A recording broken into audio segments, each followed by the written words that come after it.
بسم الله والصلاة والسلام على رسول الله. صلى على النبي كده يا حبايب قلبي، صلى على النبي واذكروا الله دايما. اللهم صل وسلم وبارك عليك يا رسول الله. اللهم صل وسلم وبارك عليك يا حبيب الله. اللهم صل وسلم وبارك على سيدنا محمد وعلى آله وصحبه أجمعين.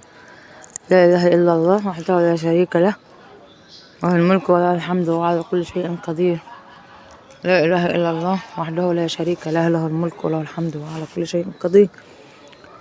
دايما كده نصلي على النبي حبايب قلبي ونذكر الله في كل حاجة احنا بنعملها يعني، وفي كل يعني في كل وقت بصراحة يعني. وأول ما نصحى كده نقول أذكار الصباح ونقول أذكار المساء ونصلي دايما على الرسول عليه الصلاة والسلام واحنا بنعمل أي حاجة يعني. فأنا دلوقتي بقى كنت بعمل تحت في البيت، من تحت الشقة اللي تحت اللي أنا قلتلكوا عليها، وبعدين خلصتها بقى الأوضة وطلعت أعمل فوق مكرونة. وبعد المكرونة عملت قورت الكوسة وكده يعني. الفيديو اللي أنا نزلت لكم اللي هو بتاع شقة أخويا، أنا هقولك القصة بتاعته يعني. فأنا رحت صورت لكم الشقة بعد ما الخشب جه فيها. كنا حضرنا للفرح وكل حاجة، كان الفرح 1/10 اللي هو امبارح يعني بصراحة. فبعد ما راحوا يكتبوا الكتاب في الجامع وخلاص والناس جاهزين وكل حاجة معمولة والفرح محددين وكل حاجة، جه ابو العروسة وقال كل شيء اسمه نصيب. عشان ايه بقى؟ عشان حاجة هايفة. وانا لو بشتري راجل هقول انا عايز كذا وعايز كذا وعايز كذا؟ انا بشتري الراجل اللي قدامي، لا الحاجة هتسعدها ولا قلة الحاجة ما هيش هتسعدها. يقولك انا عايز اكتب 50 جرام دهب في القايمة و50,000 جنيه مؤخر وحاجات كده يعني ملهاش اي لازمة يعني، بتعجق اي بني ادم يعني انت بشارين انا ولا بتبص للي هيجي بعد كده؟ فهو طبعا ابويا قال له لا، 50 جرام دهب كتير يعني، احنا جايبين 12 جرام باين او 14 جرام بالكتير يعني. 14 جرام من 14 ل50 كتير يعني. إيه انت في دماغك ايه ولا في نيتك ايه عشان تكتب لبنتك 50 جرام دهب في القايمة يعني انت بتبص لايه؟ 50 جنيه، 50,000 مؤخر يعني. انت في دماغك ايه يعني انا ما ببصش للحاجات دي ولا ببص للتفاهات دي، لان انا مش بجوز يوم او اتنين او اني هجوزها وتاني يوم هاخد منه 50 جرام دهب وال50,000 جنيه. لا، ده انا عشرة عمر يعني، سنين بقيت عمرها كله هيبقى معاه. فيعني ليه هبص للحاجات دي؟ او في دماغه ايه الله اعلم. المهم الراجل ده يعني حسبي الله ونعم الوكيل فيه، لان برضو كم مرة قبل كده منع اخويا يجي شهرين او يمكن 4 شهور كمان ان هو يروح لبنته وقالك الشبكة اتفضل.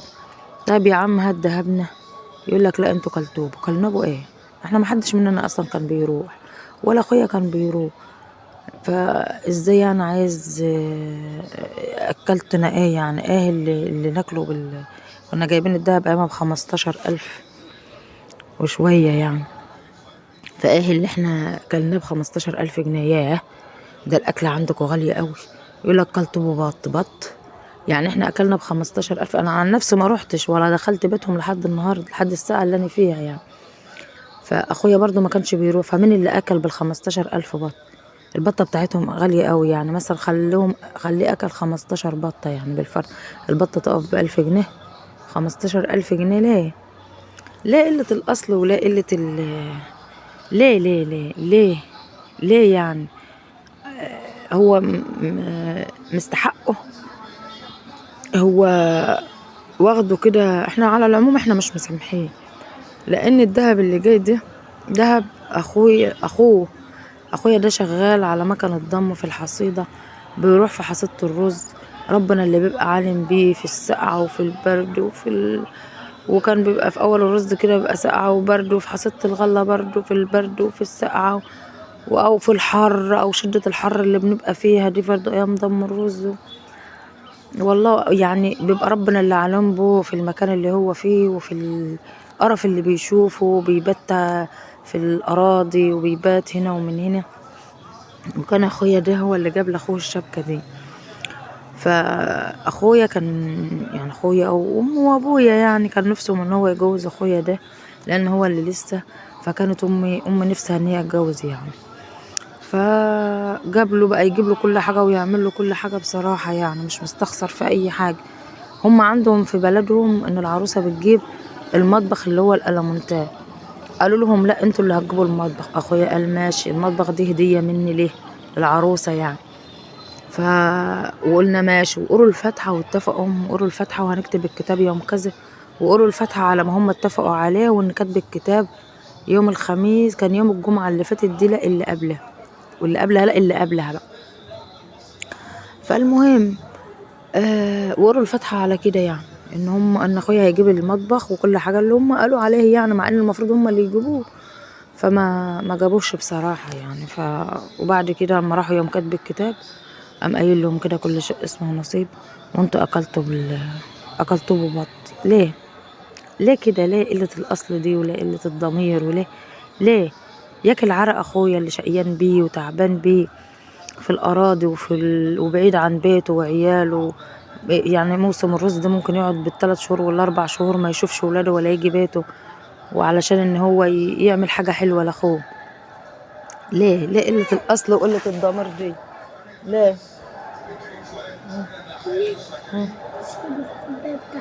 طبعا مش بتاعتي، هي بتاعتي. خلاص يا جنة روح. ليه قلة الأصل وقلة الضمير؟ ليه كده؟ ليه طبعا زي ما انتوا شايفين كده الأوضة اللي كانت مزردكة في بعضها وعاملة في بعضها هتشوفوها في الفيديو. وانا يعني انا قفلت الفيديو لما خلصها.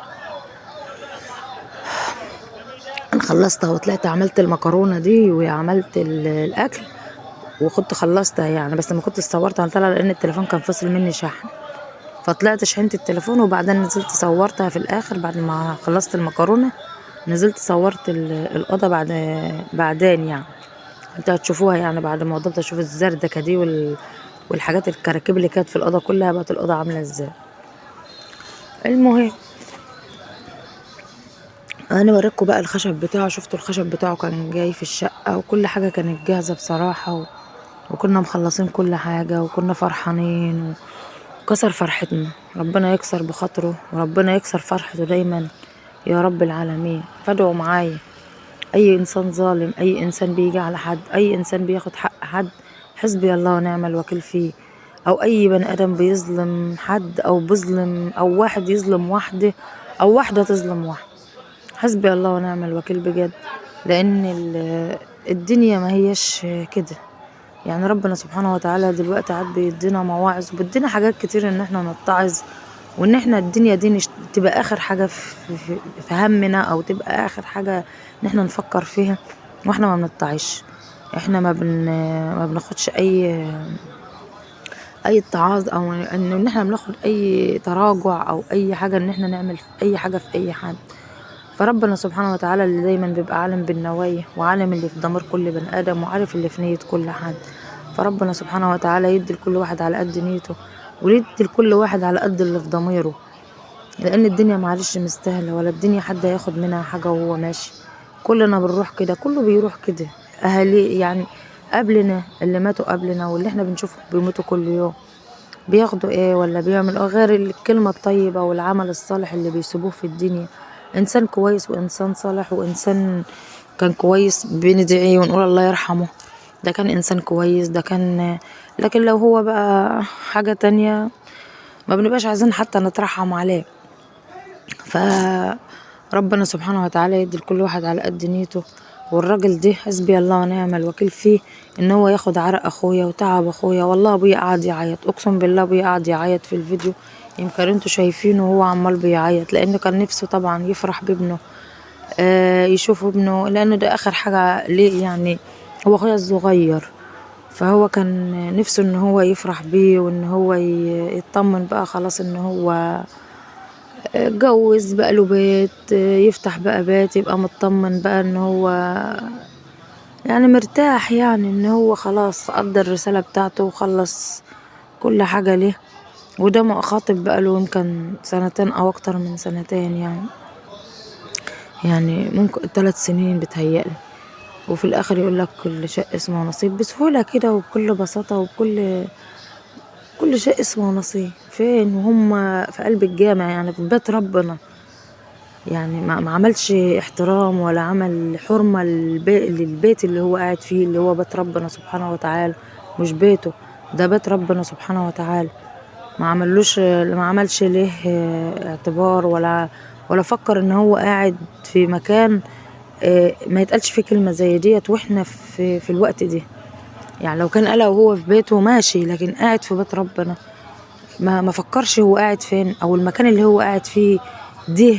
يقول كلمة زي دي يكسر بخاطر بني ادم وبخاطر اب، وهم جايين فرحانين ومبسوطين ان هم يكتبوا كتاب ابنهم، وان هم هيفرحهم ويفرحهم.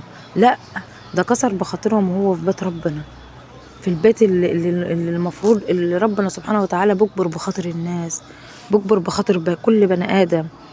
دي ازاي يكسر بخاطرهم وهو قاعد في المكان المكان الصح، المكان السليم؟ بس ما كانش المكان ده مش للبني ادم ده، مش ليه هو، كانش ليه يقعد فيه، لانه ده واحد رايح بالنية دي ونيته غادر ونيته الخيانة.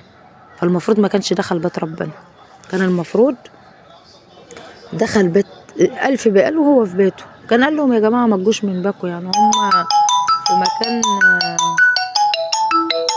في مكان هم في مكان يعني هم في محافظة دمياط والتانيين في محافظة الدقهلية. كان على الأقل خالص قال لهم يا جماعة ما تجوش من مكانكم، ما تجوش من البلد بتاعكم، خليكم في مكانكم، كل شيء اسمه نصيب. مش يجوا المشوار ده كلته ويجوا من البلد من محافظة لمحافظة وبعد كده يقولوا لهم كل شيء اسمه نصيب. روحوا. ايه دي؟ ايه دي بني ادم؟ دي بني ادم بذمكم بيحس او ان هو عنده ذرة ضمير، عنده ذرة احساس، عنده جبران خاطر؟ مفيش اي حاجة خالص. ده مش استغفر الله العظيم يا رب. انا ما يعني مش عارفة بصراحة يعني. ربنا يهدي لكل واحد على قد نيته. وارجع واقول برضو حسبي الله ونعم الوكيل، وهفضل اقول طول عمري فيه كل حسبي الله ونعم الوكيل فيه لحد ان رجع حاجة اخويا. مش هقول اخويا اللي هو خطيب بنته، اللي كان خطيب بنته، لا، اخويا التاني اللي عرقه وشقاه واقول ايه يعني. بس دي كفاية ان هو ده عرق اخويا وشقاه، فاحنا مش مسامحين فيه، لا اخويا مسامح ولا اي حد مننا مسامح.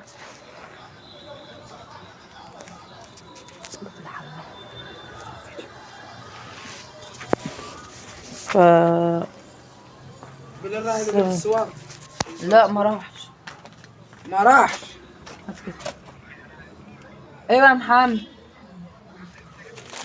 مرضاش والله، مريض وسابني ومشى، معرفش هو فين اصلا. انا بكره وانا جايه بقى من الشغل هجيبهم، وانا راجعه اخر النهار وانا راجعه من الشغل هجيبهم. صور انا اللي باسمي. ايه لسه عليا 5 جنيه لان ما كانش معاها فك، هي اللي ما كانش معاها فك.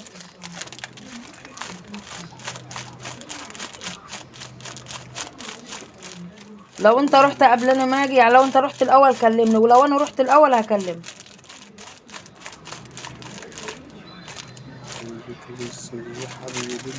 الهيا بكام؟ ماشي، ما انا ممكن ادفعهم عادي لما ارجع. دافعهم؟ ما انتش دافعهم ما عادش عارفه.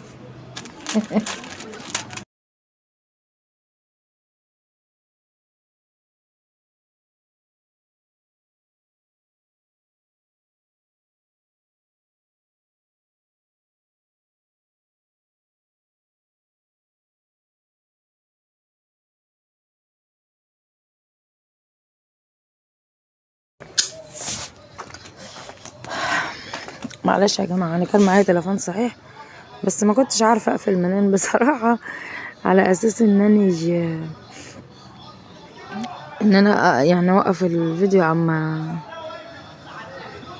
اخلص المكالمة. المهم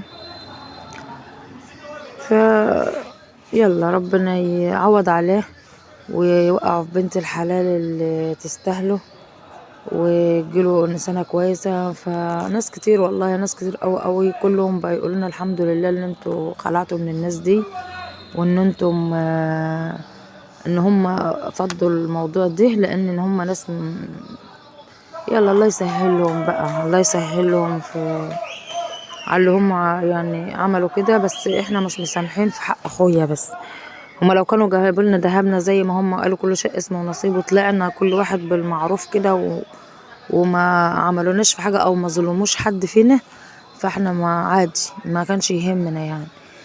لكن كل اللي مزعلنا وكل اللي عملنا ان ده عرق اخويا، عرق اخويا التاني، مش اخويا اللي هو كان خاطب بنته، لا اخويا اللي كان بيشتغل وجهز له الشقة وبقى يستلف والله فلوس من هنا ومن هنا علشان يجهز له في الشقة ويجيب له الخشب دي ويجيب له احسن حاجة.